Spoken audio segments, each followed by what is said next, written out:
नमस्कार, आप देख रहे हैं मिशन सच नेटवर्क और मैं आपके साथ सोनू वशिष्ठ। और अब बात करते हैं प्रदेश की खबरों की ओर। राजस्थान विधानसभा में प्रतिपक्ष के नेता टीकाराम जूली ने केंद्रीय बजट पर प्रतिक्रिया जाहिर करते हुए इसे सरकार को बचाने और जनता को बहलाने वाला बजट बताया है। जूली ने कहा कि बजट का एकमात्र विजन सरकार को बचाना है। इसके लिए बजट में 41,000 करोड़ सरकार के सहयोगी प्रदेशों को दिए गए हैं, जो कि अन्य राज्यों के हितों पर कुठाराघात है। उन्होंने कहा कि केंद्र ने अपनी सरकार को बचाने वाले बिहार को 26,000 और आंध्र प्रदेश को 15,000 करोड़ रुपए दिए हैं, जबकि डबल इंजन सरकार की दुहाई देने वाले राजस्थान को बजट में सिर्फ आश्वासन दिया गया है। सरकार का पूरा फोकस उच्च वर्ग पर रहा है, इसलिए बजट में कॉर्पोरेट और कस्टम ड्यूटी में कमी की गई है। ऐसा लग रहा है कि बजट जो है ये सरकार बचाने का बजट है। जो हालत इन लोगों की केंद्र के अंदर बन रही है, आज 50,000 करोड़ रुपए से अधिक आप बिहार को दे रहे हो, 15,000 करोड़ रुपए आप आंध्र प्रदेश को दे रहे हो, तो साफ दिखाई दे रहा है कहीं ना कहीं लोगों पे प्रेशर है। आपको देश दिखाई नहीं दे रहा। पहले पूरा फोकस गुजरात पे रहता था, लेकिन अब 3 राज्यों पे हो गया है और राजस्थान हमारा आज फिर देखता का देखता रह गया। 25 के 25 सांसद 2 बार यहाँ से राजस्थान ने इन लोगों को दिए और अब की बार भी 14 सांसद राजस्थान से आज जीत के गए। लेकिन राजस्थान की बात, राजस्थान की धरती की बात, हमारे समय के रुके हुए प्रोजेक्ट, चाहे वो रेल का प्रोजेक्ट हो, चाहे कोच फैक्ट्री का हमारा प्रोजेक्ट हो, चाहे राजस्थान को विशेष राज्य दर्जा देने की बात हो, इन सब चीज़ों पे कोई फोकस नहीं रखा गया है। और जो बड़े बड़े दावे किए थे पहले, 2 करोड़ युवाओं को रोजगार देने की बात थी, किसान की आमदनी दुगनी करने की बात थी, महिला सुरक्षा की बात थी, डॉलर रुपए बराबर करने की बात थी, महंगाई कम करने की बात थी, डीजल पेट्रोल और रसोई गैस सस्ती करके आम जनता को राहत देने की बात थी, वो कहीं नजर नहीं आई। और ये बजट एक प्रकार से मैं समझता हूँ सरकार को बचाने वाला बजट बन के रह गया।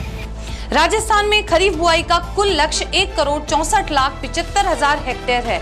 इसमें से अब तक 1,33,84,000 हेक्टेयर में बुआई हो पाई है। प्रदेश में खरीफ बुआई लक्ष्य के मुकाबले अब तक 81.25% बुआई हो पाई है। अनाज फसलों की लक्ष्य के मुकाबले अब तक 91% बुआई हुई है। दलहन फसलों की लक्ष्य के मुकाबले अब तक 73.66% बुआई हुई है। तिलहन फसलों की लक्ष्य के मुकाबले अब तक 86.88% बुआई हुई है। प्रदेश की पूर्ववर्ती कांग्रेस सरकार की लोक लुभावनी योजनाओं पर अब भाजपा सरकार ने ब्रेक लगा दिया है। भाजपा ने सरकार में आने से पहले ही इन योजनाओं को रेवड़ी कल्चर करार दिया था।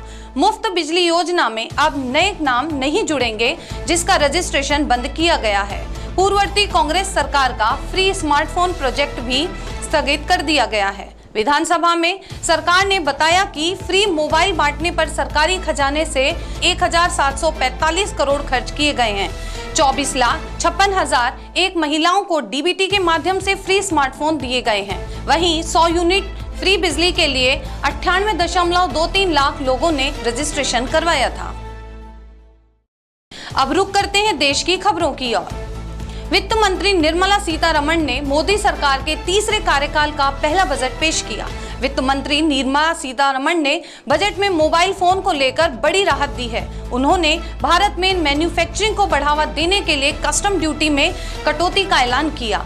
इसका इंडस्ट्री पे सकारात्मक प्रभाव पड़ेगा और इससे फोन की कीमत भी कम हो सकती है। बजट में सरकार ने मोबाइल और एसेसरीज पर बेसिक कस्टम ड्यूटी घटाकर 15% कर दिया। वहीं वित्त मंत्री निर्मला सीतारमण ने टैक्स पेयर्स के लिए स्टैंडर्ड डिडक्शन की लिमिट 50,000 रुपए बढ़ाकर 75,000 रुपए कर दी है। इसके अलावा न्यू टैक्स स्लैब में एक बार फिर बदलाव किया गया। और अब चलते हैं खेल जगत की ओर। नए मुख्य कोच गौतम गंभीर और कप्तान सूर्य कुमार यादव के साथ भारतीय पुरुष क्रिकेट टीम श्रीलंका पहुंची। 15 सदस्यीय भारतीय टीम सहयोगी स्टाफ के साथ सोमवार को मुंबई से रवाना हुई थी। कोलंबो में कुछ देर रुकने के बाद टीम सीधे पालेकल पहुंची। भारत को श्रीलंका के खिलाफ 3 मैचों की T20 और वनडे श्रृंखला खेलनी है। पहला T20 मैच 27 जुलाई को खेला जाएगा। शेष 2 मैच 28 और 30 जुलाई को होंगे। भारतीय टीम 2, 4 और 7 अगस्त को 3 वनडे भी खेलेगी। भारतीय निशानेबाज अभिनव बिंद्रा को ओलंपिक आंदोलन में उनकी उत्कृष्ट सेवाओं के लिए अंतर्राष्ट्रीय ओलंपिक समिति ओलंपिक ऑर्डर से सम्मानित करेगी। पुरस्कार समारोह में ओलंपिक के समापन से एक दिन पहले 10 अगस्त को पेरिस में आयोजित किया जाएगा। IOC अध्यक्ष ने 20 जुलाई को बिंद्रा को ओलंपिक ऑर्डर से सम्मानित करने की जानकारी दी। खेल मंत्री मनसुख मंडाविया ने ओलंपिक ऑर्डर से सम्मानित होने पर बिंद्रा को बधाई दी। बिंद्रा ने 2008 बीजिंग ओलंपिक में 10 मीटर एयर राइफल में स्वर्ण पदक जीता था। वह ओलंपिक खेलों में व्यक्तिगत स्वर्ण पदक जीतने वाले भारत के पहले खिलाड़ी हैं। और अब चलते हैं अर्थ जगत की ओर। वित्त मंत्री निर्मला सीतारमण ने केंद्रीय बजट में सोने एवं चांदी पर सीमा शुल्क को घटाकर 6% और प्लेटिनम पर 6.4% करने का प्रस्ताव रखा। सोने, चांदी और प्लेटिनम के मूल सीमा शुल्क में कटौती रत्न एवं आभूषण उद्योग की लंबे समय से लंबित मांग रही है। वित्त मंत्री ने 25 महत्वपूर्ण खनिजों पर सीमा शुल्क में छूट का भी प्रावधान किया। उन्होंने फेरोनिकल, ब्लेस्टर कॉपर और बुनियादी सीमा शुल्क घटाने की भी घोषणा की, जबकि निर्दिष्ट दूरसंचार उपकरणों पर शुल्क को 10% से बढ़ाकर 15% कर दिया।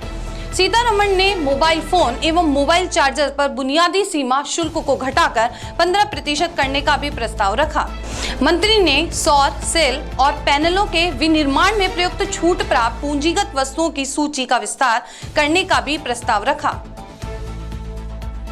वित्त मंत्री निर्मला सीतारमण के वायदा और विकल्प प्रतिभूतियों पर प्रतिभूति लेन देन कर में भी बढ़ोतरी की घोषणा के बाद स्थानीय शेयर बाजार के प्रमुख सूचकांकों सेंसेक्स और निफ्टी में गिरावट आई। वित्त मंत्री निर्मला सीतारमण ने जैसे ही 2024 से 25 का बजट पेश करना शुरू किया, 30 शेयर वाला BSE सेंसेक्स में उछाल आया। हालांकि कुछ ही मिनटों में इसमें गिरावट आई और दोपहर के कारोबार में यह 1266.17 अंक गिरकर 79,235.91 अंक पर आ गया।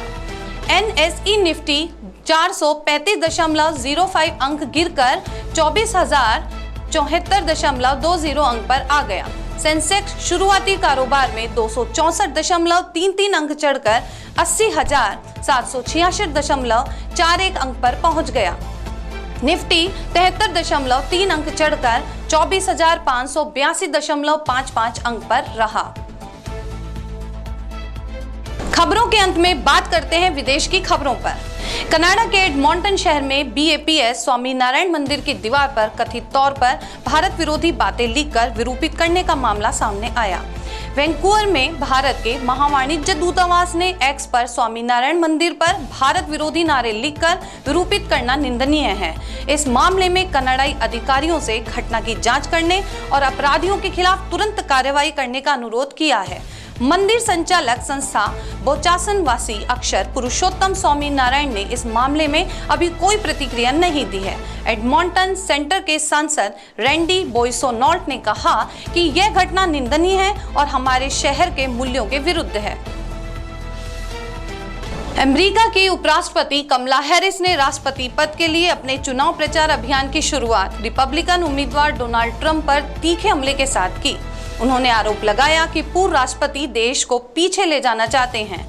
डेलावेयर के विल्मिंगटन में अपनी प्रचार टीम को संबोधित करते हुए कमला ने कहा कि ट्रंप का विवादित प्रोजेक्ट 2025 मध्यम वर्ग को कमजोर करेगा और हमें एक बार फिर उन विफल नीतियों की ओर ले जाएगा। राष्ट्रपति जो बाइडेन के राष्ट्रपति पद की दौड़ से बाहर होने की अचानक घोषणा पर सबको चौंका दिया। उन्होंने डेमोक्रेटिक पार्टी की तरफ से राष्ट्रपति पद की उम्मीदवारी के लिए भारतीय अफ्रीकी मूल की कमला के नाम की सिफारिश की थी। इसके अगले दिन बाइडेन की प्रचार अभियान टीम का नाम बदलकर हैरिस कैंपेन कर दिया गया था। आज की खबरों में बस इतना ही। नई खबरों के साथ फिर मिलेंगे, तब तक के लिए दीजिए मुझे इजाजत। नमस्कार।